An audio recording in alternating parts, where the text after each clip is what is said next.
GSX 2019 live from Chicago, ChuckHarrellSecurityGuideTV.com, ASISTV.org. My next victim, Mr. Steve Carney, my old pal. One of my first interviews back in the day with my GoPro camera. Remember that? GoPro right in the booth. And now we got a stage. Now we are 3 feet off the ground. This is big time.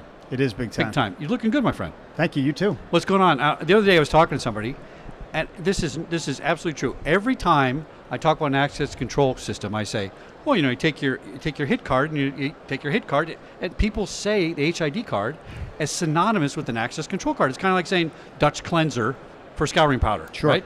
It's interesting. It's really kind of the card and the standard. So I'm really excited to see what's going on with you guys and what's the latest thing. Well, the thing about being the standard and being the leader is you always have to work hard to stay ahead. That's true. Nobody hands you your lead, and everybody's trying to take it away from you. Don't I know that at Security Guide TV? So at this show, we've got 2 amazing new announcements that I think are really speak to that goal. One, and the first, is our mobile credentials. CIOS, our mobile credential technology in the Apple Wallet for higher education. Really? All right. So this is the first time Apple's allowed access control to operate over its NFC stack. They've decided that the North American higher education market is the first stop, and we're super excited to be one of the first to enable the issuance of that credential securely, and as well have our readers ECP enabled to read that credential. That's fantastic. And I know at some other show we might have been at together, you previewed another device and offering for installation and integration, right? Yes. So at the last show we were at, we announced an augmented reality application. Yeah, that was really cool. And that is one of the things that made us the standard is that we are very easy to install, right? We call it just works. But as technology advances, things get more complicated. And so for our installers, we use an augmented reality application where with an iPad or an iPhone or an Android-enabled device, they can hold it up to the wall and they can see that panel going up. They can see the reader, turn it around virtually, see where to put in the wires, close it back down, wire back up to the controller. Really helps the installers keep their profit level up and their time to install down. Now, I'm going to play devil's advocate here because we all know security and technology is exponentially flying forward. Is there a time where a card is going to be the old standard? And are we switching to phones? Are we switching to our thumbprints? And how is HID adapting to that? We see a number of different modalities taking over. It can be face, it can be fingerprint, and at the last show as well, we announced our first real big release of a fingerprint reader, the RB25F. So we're very proud of that, and that's done very well for us. So there are a number of different places to place your bet. Oh, good point. Good way to say it. And one of the things that HID has always worked hard to do is not place that bet in any single place, but enable choice for the customers. So you think back about on mobile 5-6 years ago, will it be BLE? Will it be NFC? We didn't take the bet, we did both.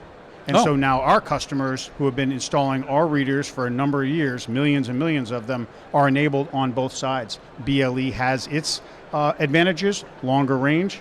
NFC, a much crisper transaction, and that's what's happening over the Apple Wallet. So the fact of the matter is, today as we speak, mobile is probably about or a little less than 1% of all the credentials.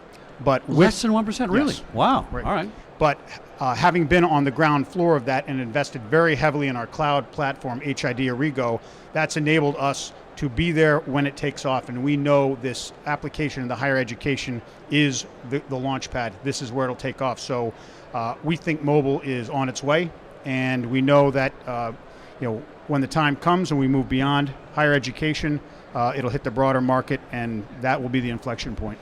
Steve Carney, HID, the standard, really been around maybe first in the space, from what I can recall almost. Yeah, and we try to keep up to date. So our second announcement here, in keeping with choice, is that technology stack always changes.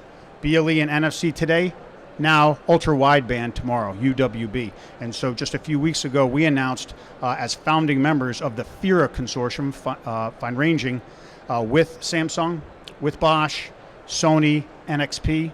And that technology can also, it's not yet to be released in phones, but you can expect it to be in phones at some point, now can track people to the centimeter. They can gives you the velocity and the location information. So now all sorts of applications can be enabled through that mobile phone. So not just unlocking the door, but location, direction, activity, and you can start to build all sorts of capabilities, whether they're location services, asset tracking, access control, seamless access control, enabled through this technology that is really on the ground floor. We're working with our partners to create the standard, so it's interoperable globally when it's prime time and ready to go. We see that coming up in a few years, and we're super excited to be on the ground floor and be investing now. Steve Carney, HIDglobal.com. Yes, sir. Excellent. Thank you, Chuck. Back in a minute here at Security Guy TV and ASIS TV.org. GSX 2019 in Chicago.